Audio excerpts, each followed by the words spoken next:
საღამოშვიდობისა დღის მთავარი თემით ეთერშია დღის კომენტარი. 155 ხმა არც ერთის წინააღმდეგ პარლამენტმა მინისტრთა განახლებულ კაბინეტს ნდობა გამოუცხადა მთავრობის განახლებული შემადგენლობა საკანონმდებლო ორგანოში ოპოზიციის გარეშე დამტკიცდა. რატომ არ უცხადებს საპარლამენტო ოპოზიცია ნდობას ახალმთავრობას და რა საკითხები რჩება შეუთანხმებელი პოლიტიკურ ოპონენტებს შორის? ჩვენი სტუმრები საპარლამენტო და არასაპარლამენტო ოპოზიციის ასევე უმრავლესობის წარმომადგენლები არიან. ჩერთ დიალოგში გამოგზავნეთ მოკლე ტექსტური შეტყობინებები ნომრებზე 22, 33 და 22, 34. და მივესალმები ჩვენი სტუდიის სტუმრებს, რესპუბლიკური პარტიის თავმჯდომარე დავით უსუფაშვილი, მემარჯვენე ოპოზიციის წევრი ფიქრია ჩიხრაძე, საღამოშვიდობისა ბატონ დავით, ქალბატონ ფიქრია. დიდი მადლობა გადაცემაში მონაწილეობისათვის. რამდენიმე წუთში ჩვენ პარლამენტიდან პირდაპირ ეთერში ჩაგვერთვება ვიცე-სპიკერი მიხეილ მაჭავარიანიც. ქალბატონ ფიქრია, რამდენიმე საათია რაც დაამტკიცა, ნდობა გამოუცხადა პარლამენტმა მთავრობის განახლებულ შემადგენლობას, თუმცა მხარი არ დაუჭირეს ოპოზიციურმა ფრაქციებმა. რას აპროტესტებს ოპოზიცია? მთავრობის ახალ შემადგენლობას თუ მთავრობის ძირითად მიმართულებებს, ახალი პროგრამის მიმართულებებს? მოდით დავიწყოთ იქედან, რომ ოპოზიციას მხარი რომ დაეჭირა ყველაზე კარგი მინისტრთა კაბინეტისთვისაც, მაშინ ის ოპოზიცია კი აღარ უნდა იყოს იმ გუნდის შემადგენლობაში, რომელიც ნდობას უცხადებს ამა თუ იმ მთავრობას ნებისმიერი პოლიტიკური ნიშნით წარმოდგენილს. მე გეტყვით იმასაც, რომ ამ პარლამენტში ეს აღარ მოესწრება, მაგრამ დიდი ხანია მუშაობა მიდის რეგლამენტში ცვლილებებზე, სადაც ოპოზიციის მახასიათებელი ასევე უნდა იყოს გაწერილი და ოპოზიციური პარტია ალბათ უნდა აკმაყოფილებდეს და ფრაქცია იმ ნიშანს, რომ ის გარკვეულ პასუხისმგებლობას თუ იღებს სახელისუფლებო გუნდთან ერთად, მაშინ ის ვეღარ ჩაითვლება ოპოზიციად. ეს ზოგადად ნორმალურ სიტუაციაში და დემოკრატიული პროცესის დროს და ეხლა მით უმეტეს, როდესაც ვადამდელი საპრეზიდენტო არჩევნებია დანიშნული და პრეზიდენტ სააკაშვილს ერთბაშად გაახსენდა ყველა ის პრობლემა, რომელიც ამ 4 წლის განმავლობაში საგულდაგულოდ ჰქონდა დავიწყებული, რბილად რომ თქვათ, მაგრამ დავიწყებული კი არა, ეს იყო ყოველდღიური ხელჩართული ბრძოლა ხელისუფლებასა და ოპოზიციას შორის თითოეულ იმ საკითხთან დაკავშირებით, რომელ საკითხებზეც დღეს რამოდენიმე დღის ბოლო დღეების განმავლობაში სააკაშვილი საათობით გველაპარაკება ტელეეკრანებიდან. ეს იქნება სოციალური ხასიათის პრობლემები, ეს იქნება პოლიტიკური ხასიათის პრობლემები, ეს იქნება საკუთრების ხელყოფის უფლებებთან დაკავშირებული პრობლემები თუ ასე შემდგომ. იყო ეს პრობლემები, რომელიც შექმნა პრეზიდენტმა სააკაშვილმა, მისმა გუნდმა, მისმა მთავრობამ.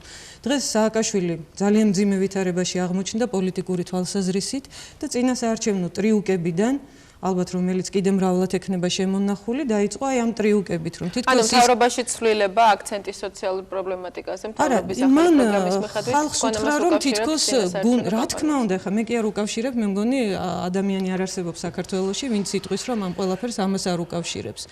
მოიყვანა ადამიანი, რომლის თაობაზეც ახლა ვიღაც შეიძლება პირადად იცნობს, ვიღაც არ იცნობს, მაგრამ აი დადებითი მახასიათებელია ესეთი ბიზნეს წრეებიდან წამოსული ადამიანი, მაგრამ ეს ხომ რეალურად არაფერს არ ცვლის.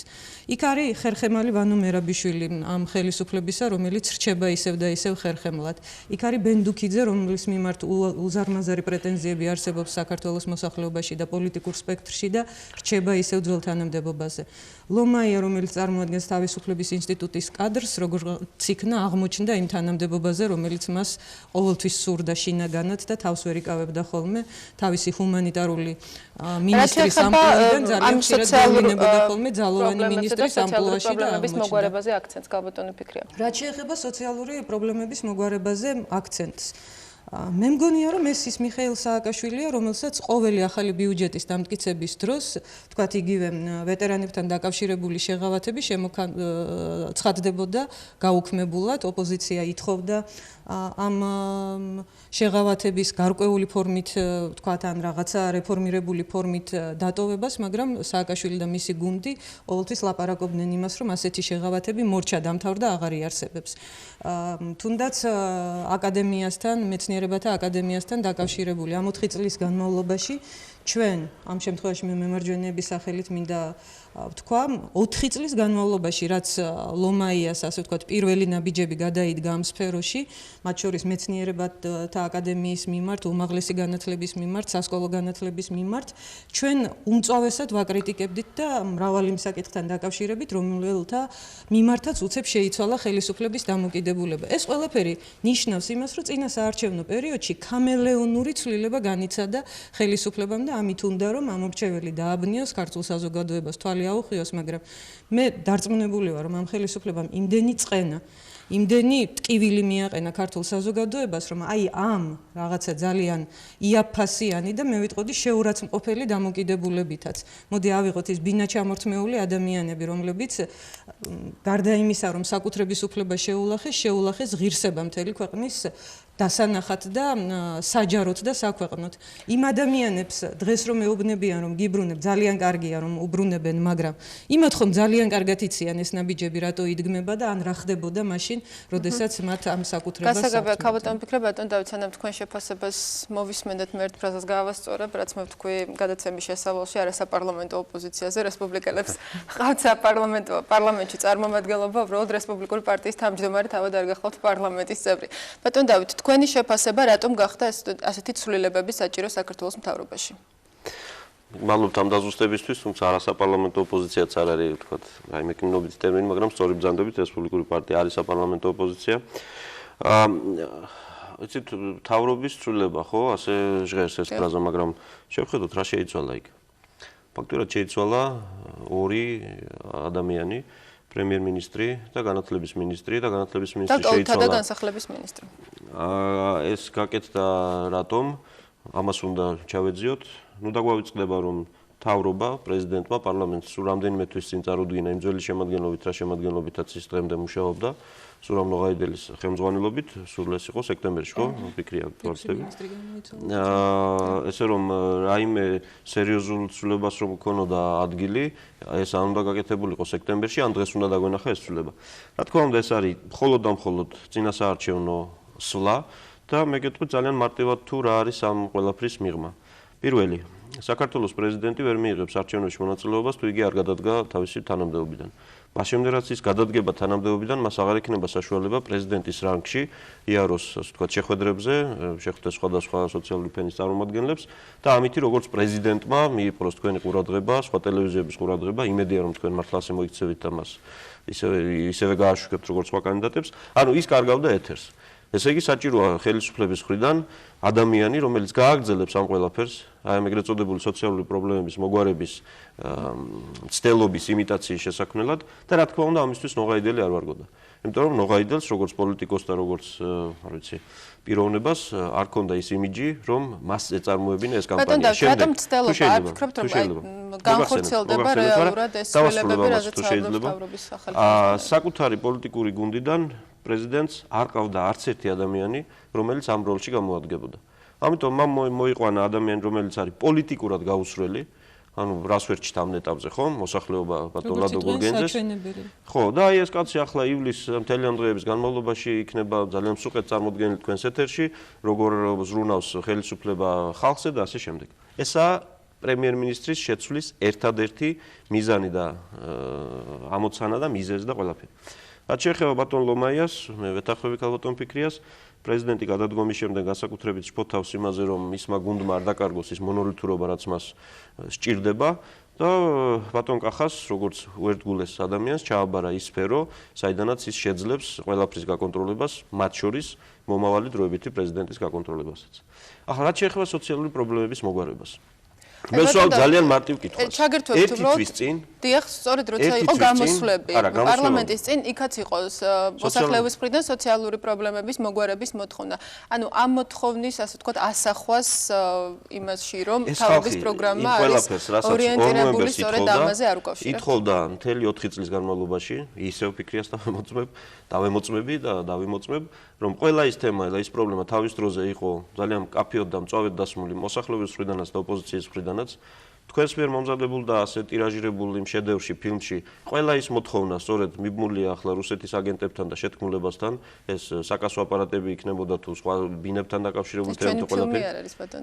ჩვენ ასე გავიგეთ, რომ საზოგადოებრივ მაუწყებელმა მოამზადა ეს ფილმი. საზოგადოებრივ მაუწყებელში უბრალოდ ტექნიკურად შესრულდა ეს ფილმი, ეს არის უბრალოდ ეს არის მოსაზრება და ის ხედვა, რაც გააჩნია შინაგან საქმეთა სამინისტროს და გენერალურ პროკურორს. ჩვენ ძალიან კაფეოდ მოვისმინეთ, რომ ეს ფილმი არის მომზადებული საზოგადოებრივ მაუწყებლის მიერ. ეხლა იქ სცენარი ვინ დაწერა და ვინ გადაიღო და ვინ დაამონტაჟა, ეს მე არ ვიცი, ეს გასული იყო, მაგრამ ეს არ არის მთავარი ფილმებს მოუბრუნდებით იმედია ჩვენ. მაგრამ მთავარი რა არის? ერთი თვის წინ და ახლობთ თვენახევრის წინ პრეზიდენტმა სააკაშვილმა პარლამენტში წარადგინა ბიუჯეტის პროექტი მომავალი წლის, რომელშიც არც ერთი სიტყვა იმ პრობლემების მოგვარებაზე, რომელზეც ახლა ის გვესაუბრება, არ იყო შეტანილი. რა შეასაქმე? პრეზიდენტებში განხილვის დროს ყოველად კატეგორიული უარი იყო. ეს საკითხები სულ თვენახევრის წინ. ამიტომ ახლა ქართველი მოსახლეობა არ არის ასე მიამიტი, რომ ვერ მიხვდეს რა ხდება. თუნდაც იმიტომ, რომ მას აქვს თუნდაც წინა ადგილობრივი არჩევნების გამოცდილება. სწორედ იმ ადგილობრივი არჩევნების წინაც რომ უხვად იყო ასეთი დაპირებები. ამიტომ იმას, რასაც ახლა ხელისუფლება ცდილობს, მე ნამდვილად ვერ დავაკვალიფიცირებ. ეს არ არის სოციალური პრობლემების მოგვარება, ეს არის არასწორად და უხეშად საკუთარი პოლიტიკური წარმატების მისაღწევად ჩემი, თქვენი ფიქრიას და სხვა ყველას საბიუჯეტო თანხების გამოყენება იმისთვის, რომ 1-2 თვის განმავლობაში მოგებული იქნას ამორჩევლის გული ყველა იმ თანხებთან ერთად, რომელიც ბიზნესიდან მობილიზდება ამ დღეებში და ამორჩეველი განვიხილოთ ისევ როგორც ესეთ შეუგნებელი ადამიანები, ქართველები, რომლებიც იტყვიან, რომ აი ახლა ხო გაგვიკეთა პრეზიდენტმა რაღაც შეღავათი, ამიტომ მას უნდა მივცეთ ხმა. ეს ყველაფერთან ერთად ჩემი აზრით არის სამარცხვინო 21 საუკუნეში ნატოს კარებზე დამკაკუნებელ ქვეყანაში, ევროპისკენ მიმავალ ქვეყანაში, როდესაც ხელისუფლება ამას კადრულობს, ეს დღევანდელი იქნება თუ ხვალინდელი იკადრებს, ეს არის სირცხვილი. ამიტომ ეს არ არის არანაირი სოციალური პრობლემების მოგვარება, ამას პოლიტიკურად ქვია ამორჩევლის მოსყიდვა, მაგრამ ჩვენ დარწმუნებული ვართ, რომ ამორჩეველი თავის ხმას, თავის მომავალს, თავისი შვილების მომავალს არ გაყიდის ამაზე და არ გაიყიდება. ეს არის ძალიან ცხადი.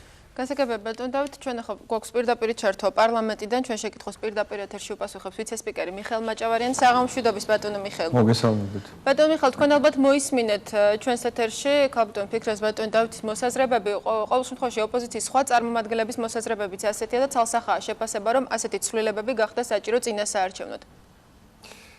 პირველ რიგში ძალიან დიდი ხანია ჩვენ პოლიტიკოსები ვცდილობთ აუხსნათ ჟურნალისტებს, რომ თუ ადამიანი ამბობს, რომ არის ოპოზიციაში, ან ოპოზიციური გაერთიანება თუ არის, მან ხარი მთავრობას არ უნდა დაუჭიროს.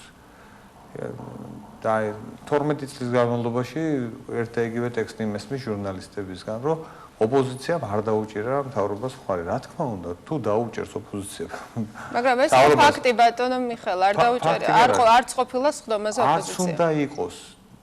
არც უნდა იყოს, მე მინდა უბრალოდ გირჩიოთ და გთხოვოთ, აი კიდე ერთხელ გამოვიყვანოთ თქვენი ეთერი, რომ ეს თემა, რომ თუ ოპოზიცია, ფიქრე ამაში აბსოლუტურად მართალია. თუ ოპოზიცია გადაწყვეტს, რომ მან დაუჭიროს მთავრობას ხარი, ის იღებს პასუხისმგებლობას და ის ხდება ხელისუფლების ნაწილი და მაშინ საუბარია კოალიციურ ხელისუფლებაზე. ამიტომ გამორიცხული იყო ძალიანაც რომ მოწონდეთ მთავრობა და იდეალური იყოს მათთვის, ისინი ვერ დაუჭერენ ხარს, იმიტომ რომ ისინი ვერ აიღებენ და არ აიღებენ იმ პოლიტიკურ პასუხისმგებლობას, რომელსაც აქვს აღებული ახლა კონკრეტულად პრეზიდენტ სააკაშვილს და ამ გუნდს. ეს რაც შეეხება დაუჭერს თუ არა ხარს ოპოზიცია მთავრობას ვერ დაუჭერს თუ ის აცხადებს, რომ ოპოზიციაა. და ამიტომ გთხოვთ ეს თემა დავივიწყოთ, რომ თუ ესეთი რაღაცა მოხდა, ეს არის ახალი პოლიტიკური თეთრი ფურცელი. მაგრამ ოპოზიცია არ იმყოფებოდა სხდომაზეც, ბატონო მიხეილ, შესაძლებელია დაასწრებოდნენ დეპუტატები და არ დაეჭირათ. ეს მათი გადასაწყვეტია.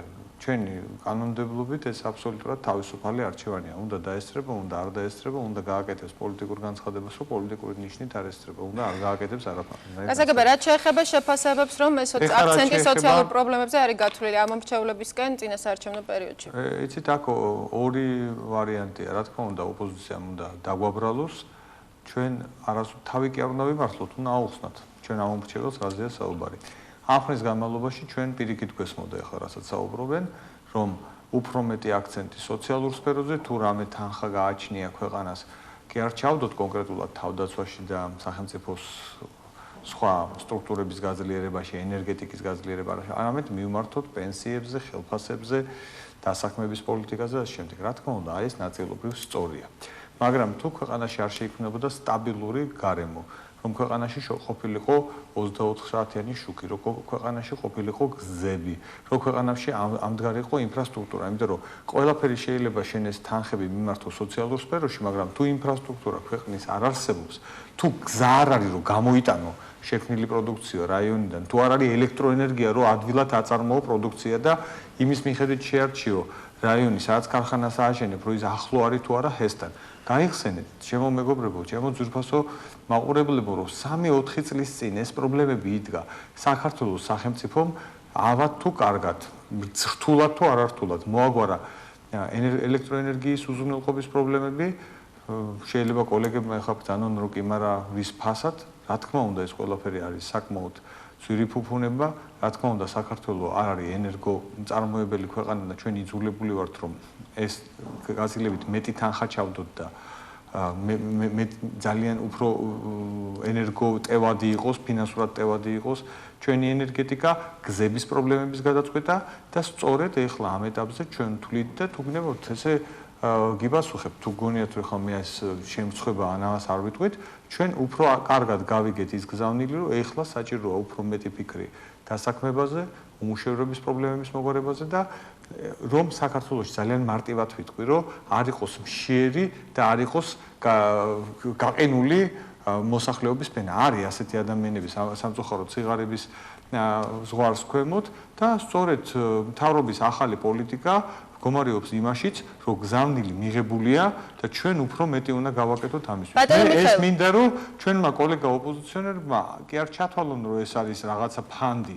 პირიქით, მეგობრებო, ეს გზავნილი ჩვენ ნაწილობრივ თქვენგან მივიღეთ, მაგრამ ჩვენ თვლით, რომ იმ სახელმწიფო ინსტიტუტებსაც უნდა მეტი ყურადღება. დღეს პრემიერმა ისაუბრა ამ თემაზე და ბრძანა 2008 წლის ბიუჯეტი, რომელიც იყო შემოტანილი მანამდე, ის ითხოვს დროს, რომ უფრო მეტად სოციალურად ორიენტირებული გახადოს. სწორედ სოციალურად ორიენტირებულ ბიუჯეტს რაც შეეხება და პროგრამას მთავრობის ბატონ მიხეილ, ოპოზიციის მხრიდან იყო შენიშვნები არა იმაზე, რომ რატომ არის მიმართული სოციალური პრობლემების მოგვარებისკენ, არამედ იმაზეც, რომ შეიძლებოდა ამის გაკეთება აქამდეც, მანამდე, სანამ დაინიშნებოდა საპრეზიდენტო არჩევნები. მე გიხსნიდით, რომ 2004 წელს ის თანხა, რომელიც იყო ქართულ ეკონომიკაში უმჯობესი იყო, რომ მიმართულიყო ელექტროენერგიის პრობლემის მოგვარებისკენ გაიხსენეთ, მე არ მიყვარს ეს თქმა, მაგრამ გაიხსენეთ ის წლები.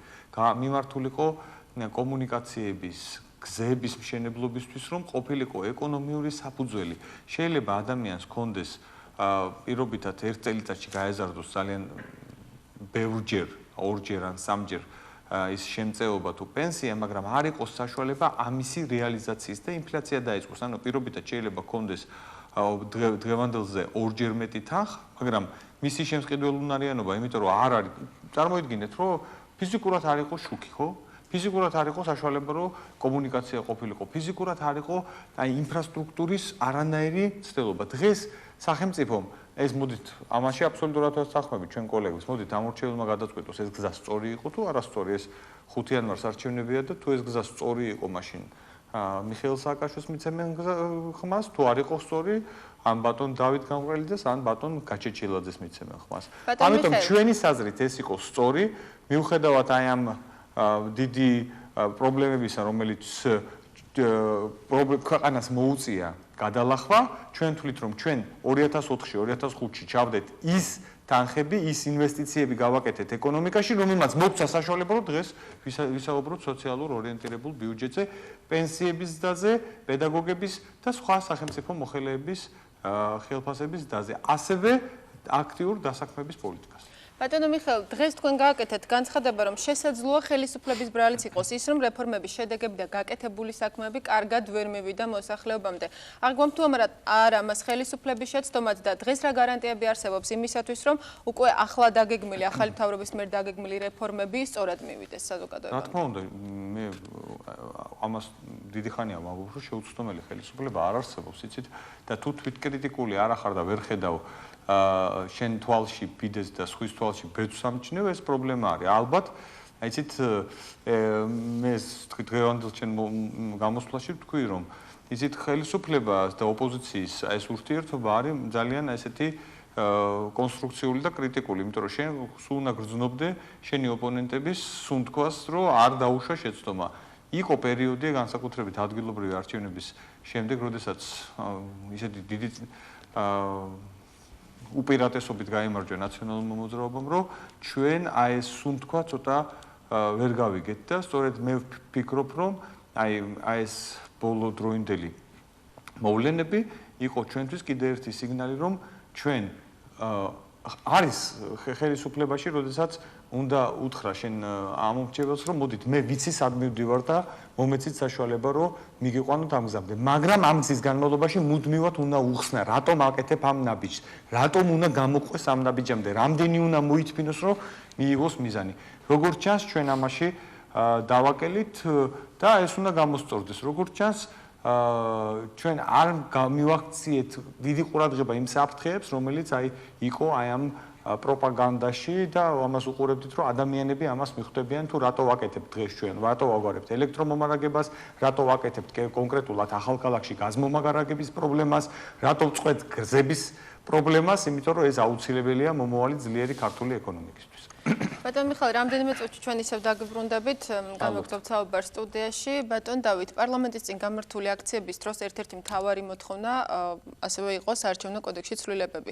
ეს ცვლილებები მიღებულია, თქვენ როგორ ფიქრობთ, რამდენად შეუწყობს ეს ხელს წინასაარჩევნო კამპანიის სწორად წარმართვას და სამართლიანი დემოკრატიული არჩევნების ჩატარებას? ეს თემა ამოვწურეთ, რაც შეიძლება ცოტა ხანი ცუდად მოვიქცეთ და მაინც ბატონ მიხეილს კი ბატონო, ბრძანეთ ბატონ მიხეილს. შეიძლება ჩაგვერთვება მოგვიანებთ ისევ ეთერში და შესაძლებლობა გვაქვს. იმიტომ რომ ძალიან საინტერესო მოსაზრება მოვისმინეთ ბატონ მიხეილის, რომელიც ნამდვილად ერთ-ერთი ჭკვიანი და გამოცდილი პოლიტიკოსია სახელმწიფო გუნდში და ძალიან მნიშვნელოვანია მის სიტყვებზე დაფიქრება.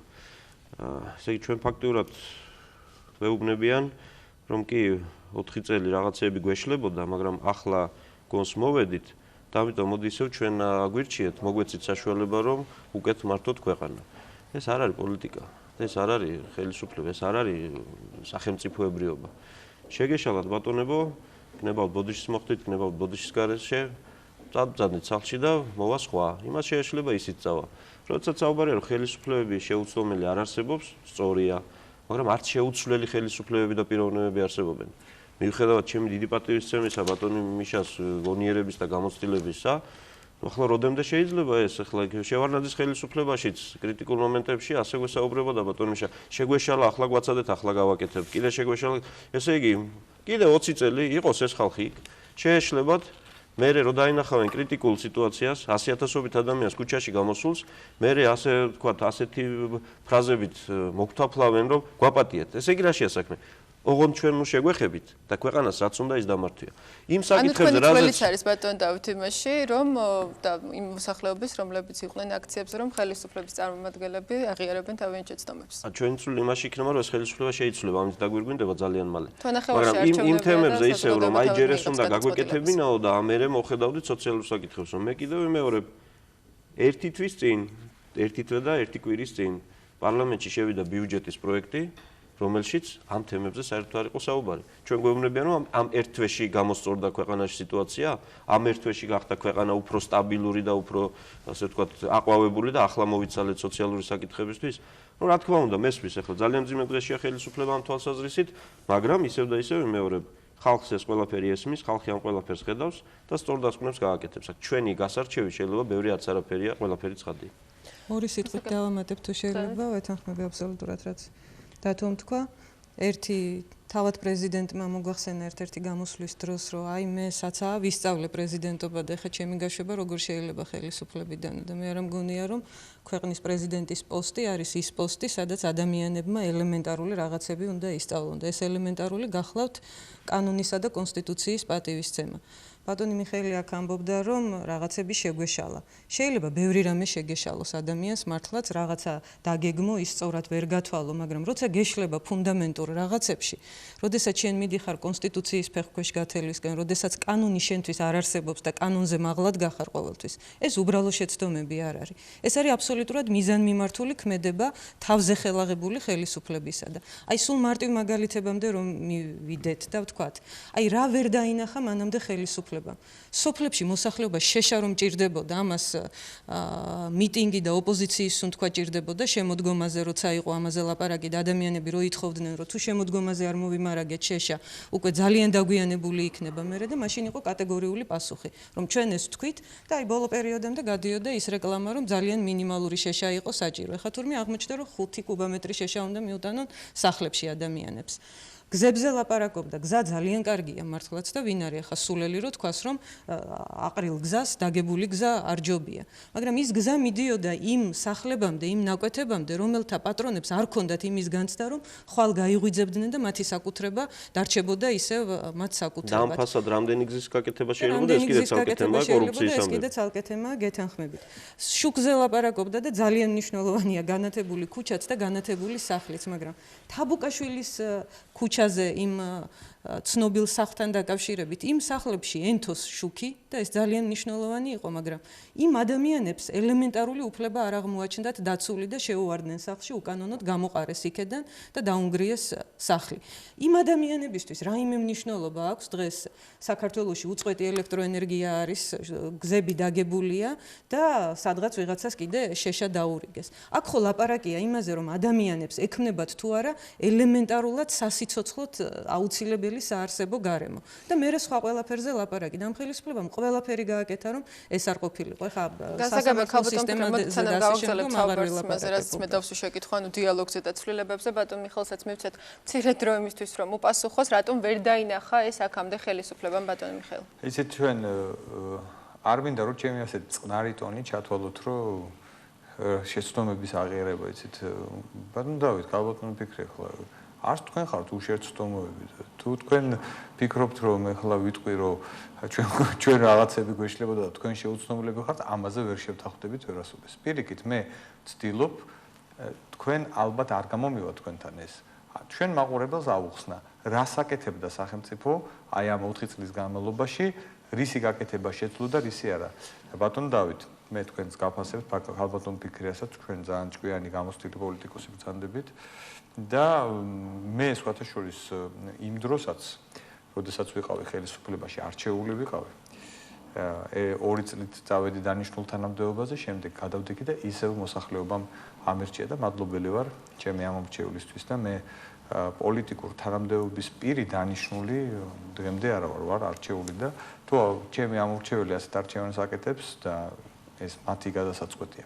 ეხლა რაც შეეხება თვითონ ფაქტებს, რაზეც ახლა თქვენ ისაუბრეთ, რომ იყო პრობლემები, აი მაგალითად გალბატონმა ფრიქიამ ძანა შეშა.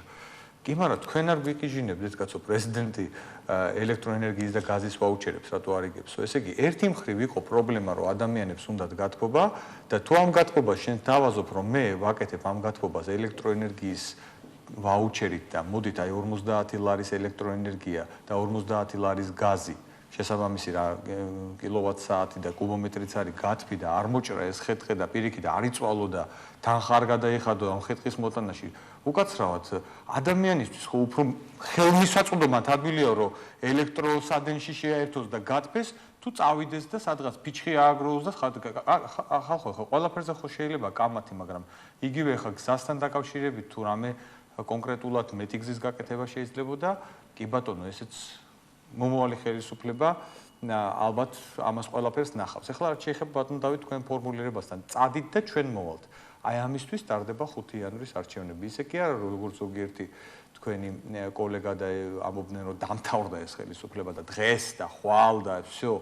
აი, შვიდად წყნარად მივიდეთ არჩევნებამდე, თქვენც გყავთ კანდიდატი, გალბატონ ფიქრიას ყავს კანდიდატი, ჩვენ პარტიას ყავს თავის კანდიდატი, 5 იანვარს მოდით უზრუნველყოთ, ყველამ ერთად ჩატარდეს არჩევნები, საარჩევნო კოდექსზე ვისაუბრებთ მეორე ნახევარში და ჩვენმა მოსახლეობამ გადაწყვიტოს, ვინ არის ღირსი, რომ გააგრძელოს საქართველოს ხელისუფლებაში ყოფნა, ან მოვიდეს ახალი ხელისუფლება. აი ამ შეცდომებზე ხა თქვენ თუ საუბრობთ და მე იმ გზაზე ვსაუბრობ, რომელიც ჩვენ გავიარეთ. მოდით ჩვენმა მოსახლეობამ გადაწყვიტოს. ეს გზა იყოს სწორი, როდესაც ჩვენ ჯერ ფუნდამენტურ პრინციპებს ვაკეთებდით, ელექტროენერგიის, გზის, გაზმომარაგების თემებს ვაგვარებდით, თუ ის გზა იყოს სწორი, რომ ეს ყველაფერი თავიდანვე უნდა მიმართულიყოს სხვა მიმართულებით. უნდა გვეტარებინა რეფორმები, რომ ერთიანი ეროვნული გამოცდები ჩატარებულიყო ქვეყანაში და კორუფციის თემა განათლებაში მორჩენილიყო, უნდა ჩაგვეტარებია რეფორმები, რომ ჯანდაცვის სისტემა ყოფილიყო მეტნაკლებად ადაპტირებული და სიცოცხლის უნარიანი თუ შეგვენარჩუნებია ძველი სისტემა. მე მზათა ვარ აი ამ 42 დღის განმავლობაში თუ რაც დარჩა საარჩევნო კამპანიაში ძალიან აქტიური ოპონირებისკენ და ოღონ შვიდად წყნარად და ყოველგვარი იმ ჩარჩოებში და მოდით საბოლოო არჩევანი გააკეთოს ჩვენმა მოსახლეობა. ვინ წავა, ვინ მოვა და როგორ გაგრძელდება ეს ყველაფერი, მოდით თქვენც ხართ საარჩევნო კომისიებში, ჩვენ შევძელით ამაზე ვისაუბრებთ მოგვიანებით უფრო მეტად კონსტრუქციულად გვეთანამშრომლა იმ პარტიებთან, რომელიც საარჩევნო კოდექსზე კონსულტაციებში ბოლომდე დარჩნენ, ვიდრე იმ პარტიებთან, რომელიც ბატონი დავითი წარმოადგენს. ამიტომ ამაზე ვისაუბროთ მეორე ნახევარში. გავაგზავნოთ ამაზე საუბარი, ბატონი მიხეილ, ამ კონსულტაციებმა თქვენი შეფასებით რა შეცვალა? მადლობთ.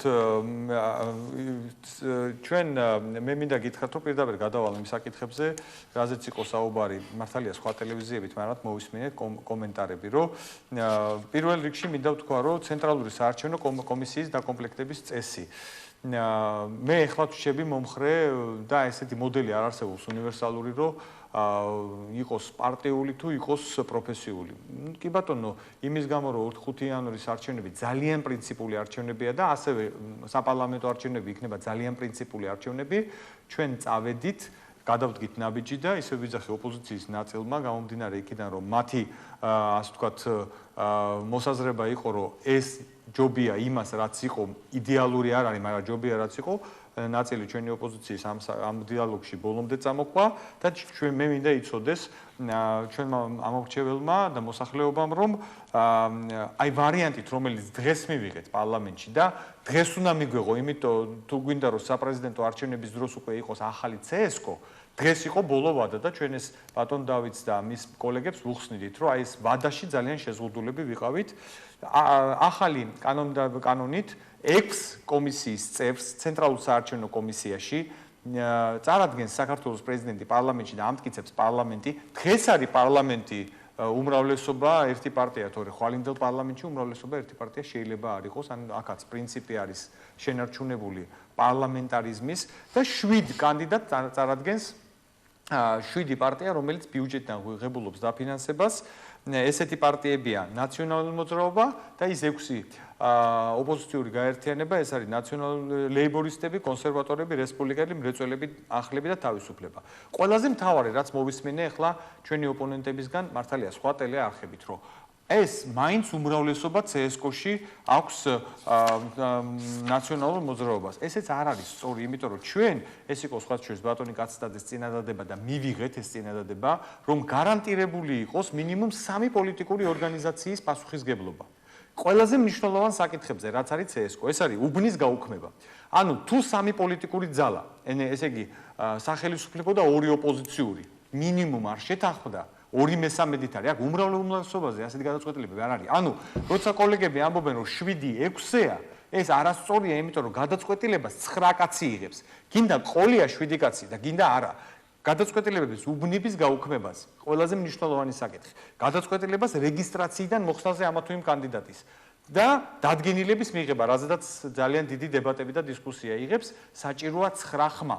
ანუ 13 წევრიდან, სადაც ჩვენი ოპონენტები გვაბრალებენ, რომ 7 არის უმრავლესობის წარმომადგენელი. 9 ხმა თუ არა გაქვს, ვერანაირ გადაწყვეტილებას ვერ იღებ. ეხლა დამეთანხმებით, რომ 9 არის მეტი 7-ზე. ასევე საუბნო კომისიებში მინდა გითხრათ, რაცვლებებზეა საუბარი, რომ იყო საუბნო კომისიებში 9 წევრიდან 2 წარმომადგენელი მრეწველები ახლები, 2 ლეიბორისტები, 2 ნაცმოძრაობა და 3 იყო დანიშნული საოლქო კომისიის მხრიდან. ჩვენ შევცვალეთ აქაც ძალთა ბალანსი და იგივე პრინციპით. 6 ნიშნავს ოლქი და 7 ნიშნავს პარტიები, მათ შორის 6 ოპოზიციური პარტია. ასევე გადაწყვეტილებები ძალიან მნიშვნელოვანია, ვიტყვი და ჩვენი სტუმრები ამაზე მერე ალბათ შემოგვება. აი ოლქთან დაკავშირებით, ოლქზე გვეკამათებოდნენ, რომ ოლქში თქვენ შეინარჩუნეთ ისევ ძველი სისტემა, მაგრამ ოლქის ფუნქციები ფაქტიურად აღარ არსებობს. ანუ პირობითად ოლქს აღარ აქვს უფლება გააბათილოს უკანი. ოლქი ფაქტიურად ხდება მხოლოდ ადმინისტრაციული გამტარი მექანიზმი და ყველა პრინციპული საკითხი გადატანილია ან ცენტრალურ საარჩევნო კომისიაში, ან საუბნო კომისიაში. ახლა დანარჩენ ცვლილებებს რაც შეეხება, ეს ცვლილებები არის შეიძლება ზოგისთვის ტექნიკური, მაგრამ ჩვენ ხო ამ საკითხებზე მარტო არ მუშაობთ. ახლა მოვისმინე, რომ გაავარესეს კოდექსიო. ეს საკითხები არა მარტო ქართველ ექსპერტებთან, უცხოელ ექსპერტებთან წყდება და მე მინდა გითხრათ, რომ 99% და შეგიძლიათ დაელოდოთ დასკვნას უცხოელი ექსპერტების არის მათთან შეთანხმებული. იყო ერთადერთი საკამათო საკითხი, რასაც რესპუბლიკელები საუბრობდნენ, ეს არის მოსაწლევი ბარათები, მიუხედავად იმისა, რომ ჩვენ მაშინ ამაზე ვერ შევთანხმდით, ჩვენ ვინაიდან ეს შეიძლებოდა ყოფილიყო, ასე ვთქვათ, თემა, რომელზეც ძალიან გაგვაკრიტიკებდნენ, ამ საკითხზეც ჩვენ კოლეგებთან, ახალებთან, მრეწველებთან შევთანხმდით, რომ ამ ეტაპზე ჩვენ მოსაწვევ ბარათებს არ ვიხებით და როგორც იყო ჩანაწერი, რომ არავინ არ ინერვიულოს, არ იყოს რაღაც ეჭვები, რომ ამას სპეციალურად ვაკეთებთ, რჩება როგორც არის. ჩვენ ვფიქრობ, რომ ჩვენ გადავდგით მნიშვნელოვანი ნაბიჯი და ძალიან ძნელი ახლა ჩვენ და ახლები არა ვართ იდეალური პარტნიორები, როცა ხვდებით მაგიდის გარშემო, ერთი სული გვაქვს, რომ ერთმანეთს კრიტიკული სიტყვა უთხრათ, მაგრამ მე მინდა ადამიანურადაც და პოლიტიკურადაც ვთქვა, რომ ჩვენ შევძელით ხანდახან შეუთანხმებელ საკითხებზე შეთანხმება იმისთვისაც, რომ მათაც და ჩვენაც გქონდეს გარანტია, რომ ჩვენ ამომრჩეველს ვაჩვენოთ. გასაგებია, ბატონო არჩევნები იქნება სამართლიანი და გამჭირვალე. გასაგებია, როგორ აფასებთ თქვენ შესრულებებს, ალბათ ვფიქრე, როგორ შეიცვალა კოდექსი? თქვენს უფრო ჯანეთ განწყობილი. მე შემიძლია გითხრათ, მე მესამე მოწვევის პარლამენტის წევრი ვარ და შეიძლება ითქვას, რომ თითოეული მოწვევის პარლამენტი 4 წლიანია და აქედან 3 წელი მინიმუმ საარჩევნო კომისიის ფორმულების ძებნაში არის გატარებული, შეიძლება ითქვას. და მე არ ვიცი, ახლა რანაირი ერთი რვეული მქონდა, რომელიც შეივსო და ეხა აღარ გამომიყენებია, სადაც ყველანაირი ფორმულა შეიძლება ითქვას სხვადასხვანაირად იყო შემოთავაზებული სხვადასხვა ვარიაციებში. ეს ფორმულა, რომელზედაც ეხა მაჭავარიანი ლაპარაკობდა, გახლდათ ის ფორმულა, რომელიც სახელი მაქვს, კაცო, ფიქრი არა, მოგივიდა. ცუდი სახელი არა. არა, კი ბატონო, ცუდი სახელი შეიძლება ვერ გაიგონ, სწორად მიხეილ სააკაშვილი იფიქრონ, ამიტომ თავს ვიზღვებ. აი ბატონო. ბატონი მიხეილ მაჭავარიანი, კი ბატონო. ლაპარაკობდა, გახლდათ ის, რომელიც გასულ ზაფხულს რამოდენიმე პოლიტიკურმა ორგანიზაციამ, ოპოზიციურმა მივწერეთ საერთაშორისო ორგანიზაციებს და წარუდგინეთ ხელისუფლებას.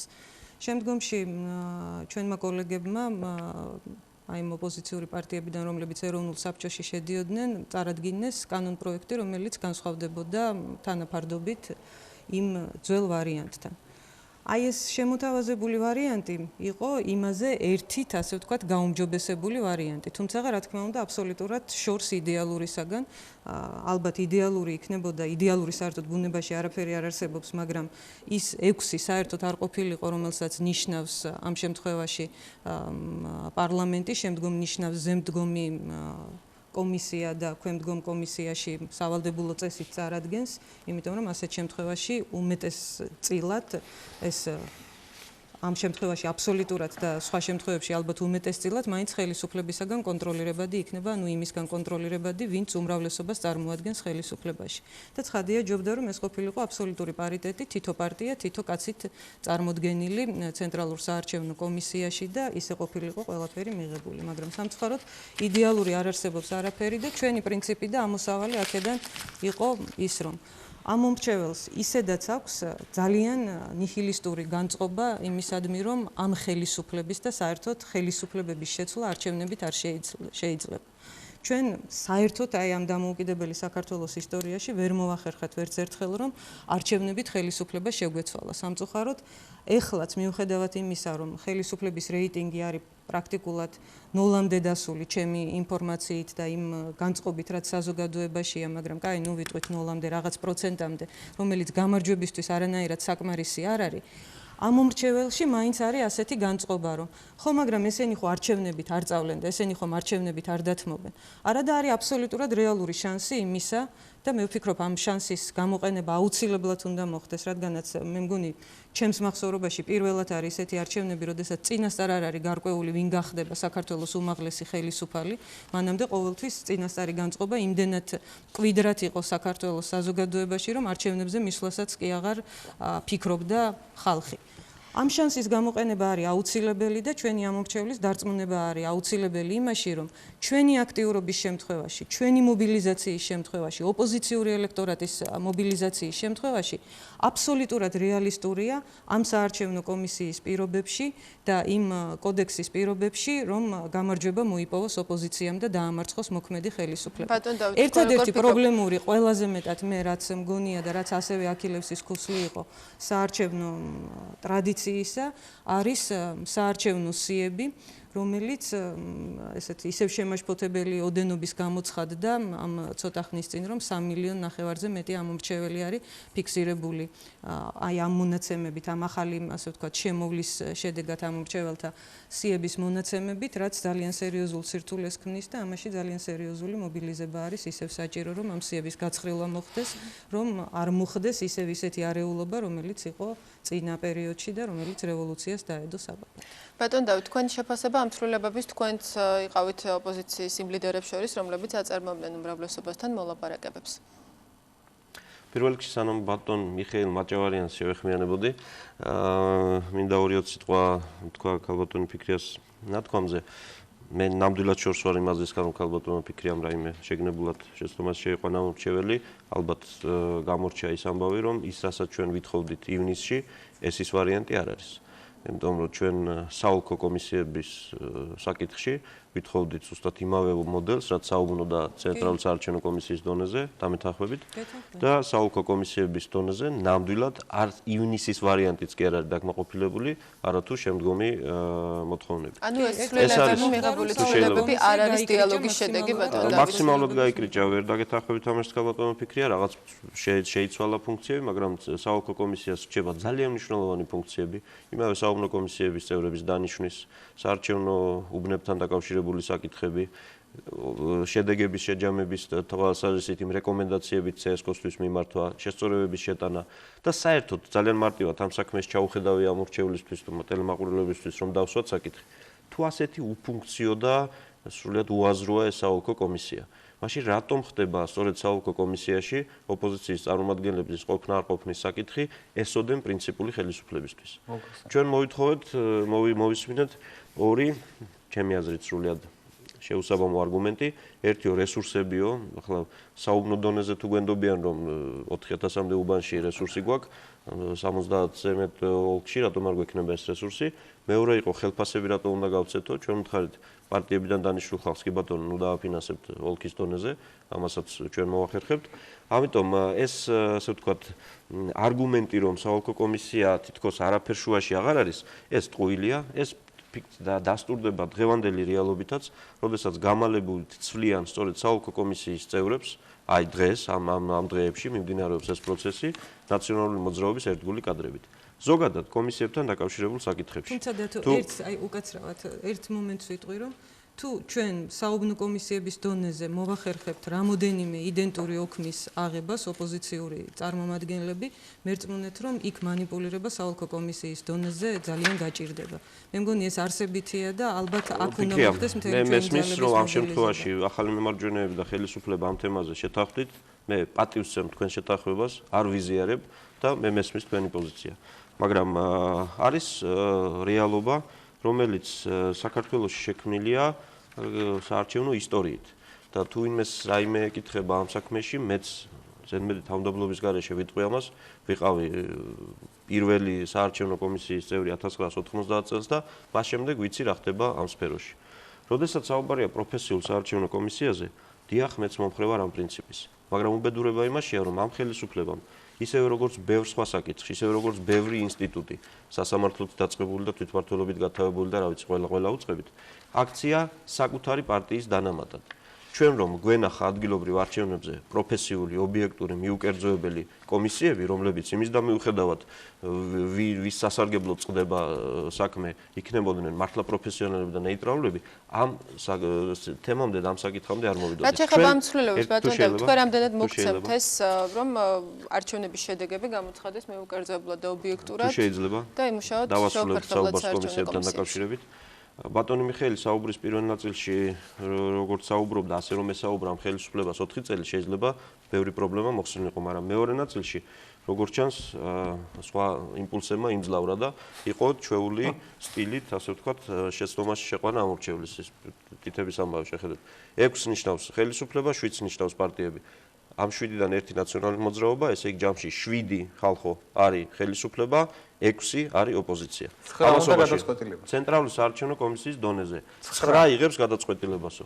ამ გადაწყვეტილებას ცენტრალური საარჩევნო კომისია რამდენ საკითხზე იღებს და ცენტრალური საარჩევნო კომისიის კომპეტენციაში კიდევ რამდენი საკითხია, რაოდენობრივად ვბრძანეთ იცით ეს ამბები, რომელზეც უბრალო უმრავლესობით მიიღება გადაწყვეტილება. ამასობაში ჩვენი შეთავაზებები იმ ივნისის დროიდან მოყოლებული ემსახურებოდა ერთ რამეს: საარჩევნო პროცესისადმი მოსახლეობის ნდობის განმტკიცება. იმიტომ რომ ყოველი არჩევნების შემდეგ ჩვენ უნდა გქონდეს საშუალება, რომ მე დამარცხებულმა კანდიდატმა თამამად გამარჯვებულ კანდიდატს გავუწოდო ხელი, მივულოცო და მე ერთმა ადამიანმა ვერ მითხრას, რომ რას შვები. როგორ ულოცავ იმ ადამიანს, რომელმაც ეს იკადრა.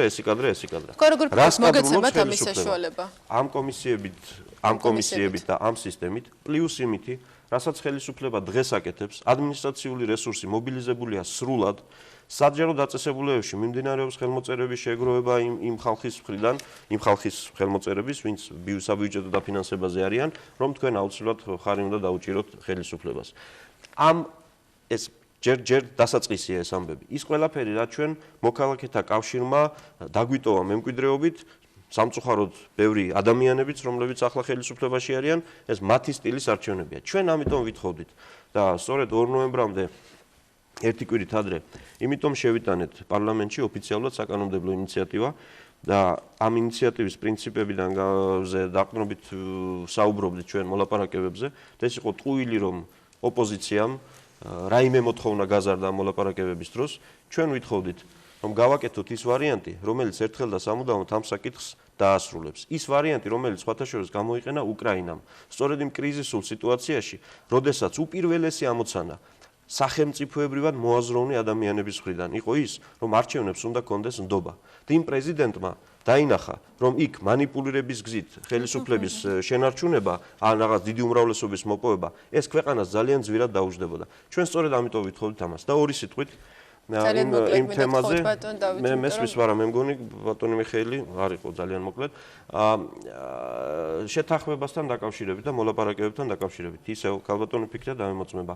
როდესაც ჩვენ დავსხედით მოლაპარაკების მაგიდაზე, ჩვენ საკითხები დავალაგეთ პრიორიტეტების მიხედვით.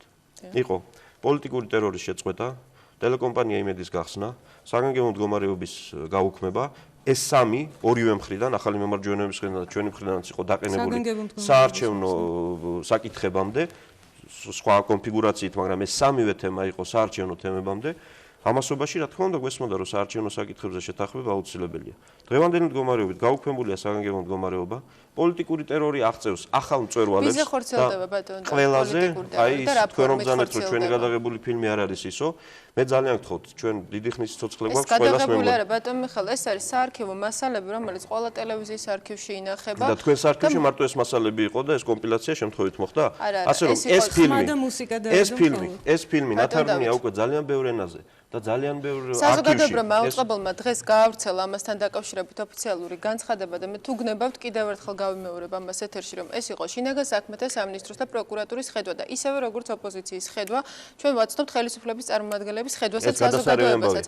და ჩვენ მზადვართ დაგიხოთ ეთერი ამ თემაზე კიდევ ერთხელ და მე ამაზე არ გიკამათებით და თქვენ რომ არაფერს შუაში ხართ ეს ნამდვილად ვიცი. როდესაც ფილმი გავიდა ეთერში, ამას მოყვა 1 საათიანი საჯარო დისკუსია საზოგადოების წარმომადგენლების მონაწილეობით და იქ იყო არაერთი კრიტიკული შენიშვნა გამოთქმული ამ ფილმზე. მესმის ვარ, თქვენ მე მკითხეთ, რომ პოლიტიკური ტერორი ვის წინააღმდეგ ხორციელდებაო, მე გიპასუხეთ. შინაგან საქმეთა სამინისტრო, საზოგადოებრივი მაუწყებელი რა ფორმით და ვინც რა როლი ჰქონდათ, მე მართლა არ მაინტერესებს ახლა. როდესაც ასეთ ფილმებს აკეთებს და აჩვენებს და თან ამას აჩვენებენ ეგრეთ წოდებული დამოუკიდებელი ტელეკომპანიები და თან სამჯერ ატრიალებენ, ეს არის პოლიტიკური ტერორი. ეს არის პოლიტიკური ტერორი, როდესაც პრაქტიკულად მთელი ოპოზიციური ბანაკი ახალი მემარჯვენეების გარდა, იმედია რომ ახლა ერთად ყოფნის გამო მათაც არ მიეცხებათ ჩემგან ჩირკი, გამოცხადებული ვართ შეთქმულებად, რუსეთის აგენტებად, ვიღაცა სახელმწიფოს დამამხობლებად და ასე შემდეგ და ამ ფონზე გვეუბნება ხელისუფლება, რომ მოდი ამ 7-6-ით, 9-7-ით, 0-ით საოლქო კომისიებში ჩატარდება სამართლიანი არჩევნები. და სერიოზული თემა. ტელეკომპანია იმედი. ტელეკომპანია იმედი მოთხოვნითაც თქვენ გაგმავთ მანიფესტაციას. დიახ, 25 ნოემბერს 2 საათზე რიყეზე დაიწყება მშვიდობიანი აქცია ამ მოთხოვნით, რომელიც დასრულდება მშვიდობიანი მსვლელობით პარლამენტის შენობამდე 2-დან 6 საათამდე გაგრძელდება ეს აქცია და იქნება სხვა აქციებიც. იმიტომ რომ ეს საკითხი არის უკიდურესად მნიშვნელოვანი. ჩვენ საუბრობთ ამ თემაზე ევროპელებთან, ამერიკელებთან, ყველასთან, ეუთოსთან, ევროკავშირთან, ვინც დაინტერესებულია საქართველოს სტაბილურობით და დემოკრატიულობით და ჩვენ მათ ვეუბნებით, რომ გარკვეულ დღემდე ჩვენ ჯერ ეს დღე არ გამოგვიცხადებია და სწორედ ასე ვთქვათ, ვცდილობთ რომ ეს დღე არ გამოცხადდეს. გარკვეულ დღემდე თუ არ იქნება ეს მოთხოვნები შესრულებული, საარჩევნო საკითხები პარლამენტმა გადაწყვიტა და გვითხრა, აი ეს არის ჩვენი კანონი და მოდით და ამ კანონით შევეჯიბრეთ. ჩვენ სრულისვლით ვემზადებით არჩევნებისთვის. იმ შემთხვევაში თუ არ დაგმოყოფილდა ეს მოთხოვნებით. ამ კანონით ჩვენ დარწმუნებული ვართ, რომ ქართველ ხალხს ექნება შესაძლებლობა გამოხატოს თავისი ნება, ჩვენ გვექნება სათანადო მექანიზმები მათი ხმების დასაცავად, მათი მობილიზებისთვის, იმ კომისიების დონეზე და სხვა დონეებზე. ეს მოხერხდება საერთაშორისო დამკვირვებელი და ასე შემდეგ. მაგრამ თუ არ გვარდება ის ორი ძირითადი თემა, თუ არ არის მედია თავისუფლება ამ ქვეყანაში და თუ არ არის შეწყვეტილი პოლიტიკური ტერორი ლიდერების მიმართ, იმ ზოგს მოწმეებად ეძახიან, ზოგს საერთოდ არ ეძახიან, ზოგის ის სატელეფონო საუბრები ტრიალებს გაუთავებლად ეთერში და ამით ხდება დისკრედიტაცია მათი ჭკუით. ეს საკითხები თუ არ გვარდება, ჩვენ რა თქმა უნდა შევიკრიბებით ერთ ჩვენიერ დღეს და დავსვამთ კითხვას და ამ კითხვით მივალთ ჩვენს კოლეგა ოპოზიციონერებთანაც. ხალხო, თვლით რომ ეხლა საქართველოში არჩევნები ტარდება, თუ რაღაცა სხვა ხდება ამ ქვეყანაში, რომელსაც ხელისუფლება არქმევს არჩევნებს, მაგრამ სინამდვილეში ეს არის ძალიან მძიმე პროცესი, რომელმაც შეიძლება ქვეყანა მიიყვანოს კატასტროფამდე. ხომ არ აპირებს ოპოზიცია რომ ბოიკოტი გამოუცხადოს არანაირ ბოიკოტს ჩვენ არ ვაპირებთ, ჩვენ ბოიკოტს არ ვაპირებთ. თუ იქნება არჩევნები, ჩვენ მონაწილეობთ. მაგრამ თუ არ იქნება არჩევნები, ჩვენ მაშინ არჩევნებში მონაწილეობას ვერ მივიღებთ. ბატონ, თუ შეიძლება მე მინდა დავადასტურო რომ რაც დათომ ილაპარაკა, აი ამ დიალოგის პოლიტიკური ნაწილი, რომელიც იყო პრიორიტეტული აი ამ შეხვედრების განმავლობაში. აქ ლაპარაკი იყო რომ საგანგებო მდგომარეობა უპირობოდ უნდა მოხსნილიყო საერთოდ თუ პოლიტიკურ პროცესზე უნდა ყოფილიყო ლაპარაკი, საგანგებო მდგომარეობა მოიხსნა, მაგრამ ეს დიალოგის შედეგი არ ყოფილა, ეს იყო შედეგი იმისა, რომ საერთაშორისო ზეწოლა იყო ძალიან ძლიერი. იყო ლაპარაკი პოლიტიკური რეპრესიების შეწყვეტაზე, პოლიტიკური რეპრესიები აი ამ ფორმით გაგრძელდა, რასაც დათო ლაპარაკობს და მაგრამ მიმდინარეობს თემა უშის სამი კაცი მოგვადგა, რომელიც ლიდერებზე ვამბობ, თორემ ის ტერორი რომ მიტინგზე გავლილ გამომლილ ადამიანებს ეძახიან, ხშირ შემთხვევაში ჯარიმას ახდევინებენ, მაგრამ თუნდაც არაფერს არ ახდევინებენ, მაგრამ ეძახიან და 2-3 საათი რაღაც პოლიციის განყოფილებებში აყურყუტებენ და რაღაცა თემებზე ელაპარაკებიან, ეს უკვე ნიშნავს იმას, რომ ტერორი და დაშინება არის მოსახლეობისა დაწყებული. ის რომ ტელეკომპანია იმედი არ მაუწყებლობს და დანარჩენი ტელეკომპანიები მაუწყებლობენ ისეთ რეჟიმში, როგორშიც მაუწყებლობენ.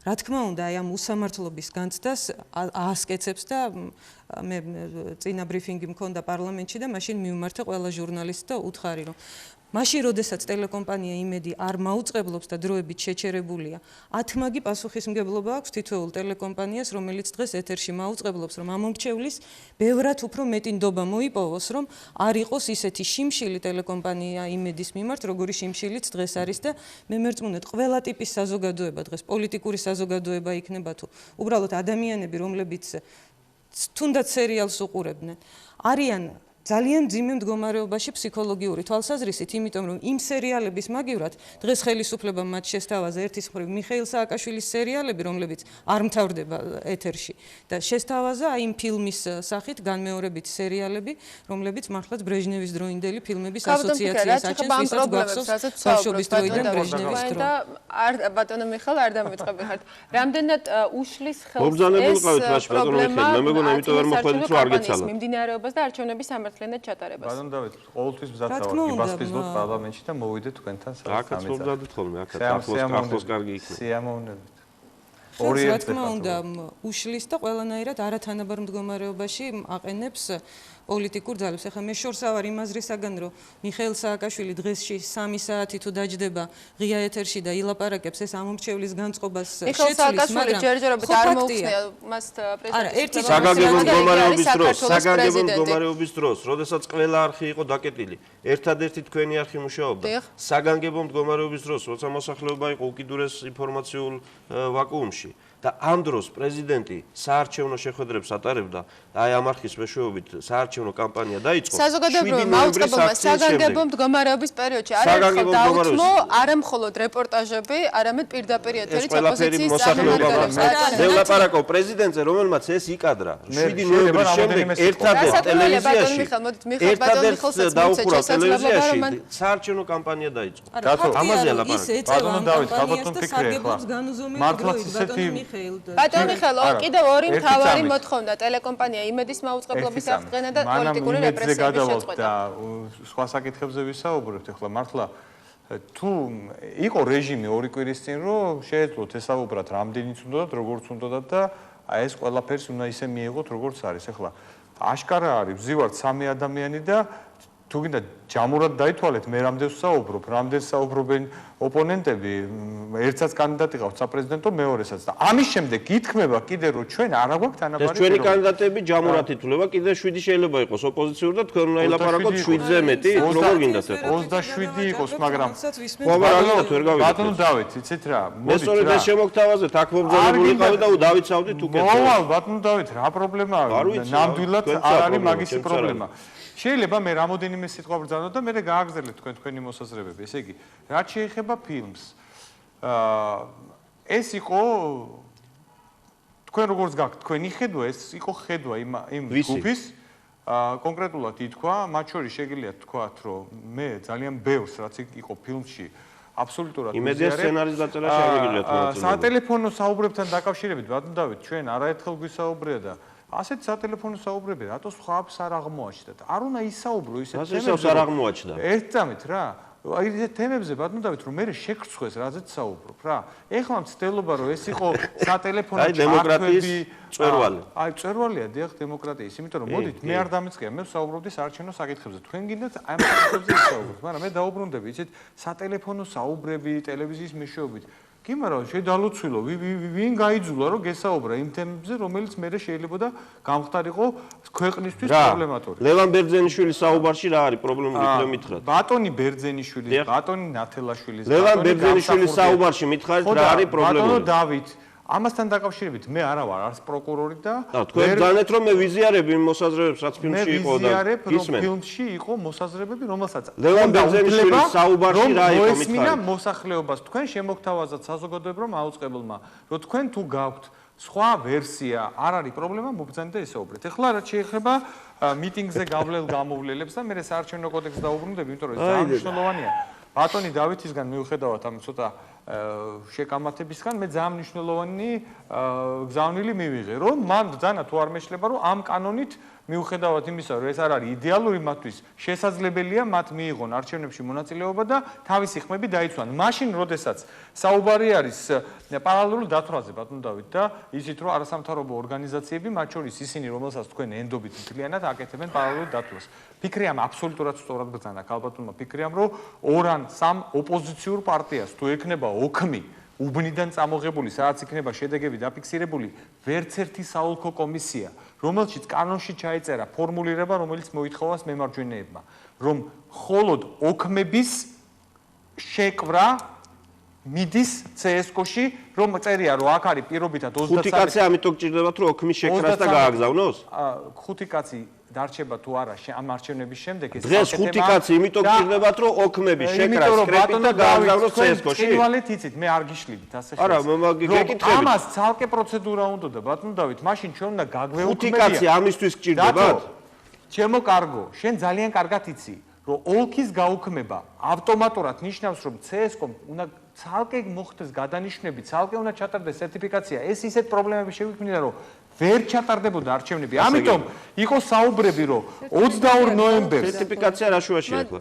უკაცრავად მოხელე უნდა იყოს და არის შეიძლება. ბატონი მიხეილ, ერთი წუთი. არ კონკრეტულ შემთხვევაში საოლქო კომისიები თუ გჭირდებათ, იმიტომ რომ ოქმების შეკრას და გადააგზავნოს სადღაც. თქვენ არ გაწყვეტინებდით, ჩვენ ვისაუბრეთ, თქვენ არ საუბრობდით ამ თემაზე, ჩვენ ვისაუბრეთ, რომ შემდგომში საარჩევნო საოლქო კომისიების რაოდენობის შემცირებაზე შეიძლება საუბრები, მაგრამ ისევ ვიმეორებ, ბატონო დავით, ქალბატონი ფიქრია, მე მგონი ეს უფრო კარგად იცის, რომ 22 ნოემბერს ჩვენ თუ აი ამ კანონს ამ ფორმით არ მივიღებდით, ვეღარ ვასწრებდით შემდეგ ვერანაირ ცვლილებებს. ამიტომ ეხლა საუბარი იყო აი 7 და 6. მესმის რომ ეს მაგრამ ბატონო დავით, მე ხო ვთქვია, ის საკითხები, რომელიც არის ყველაზე პრინციპული.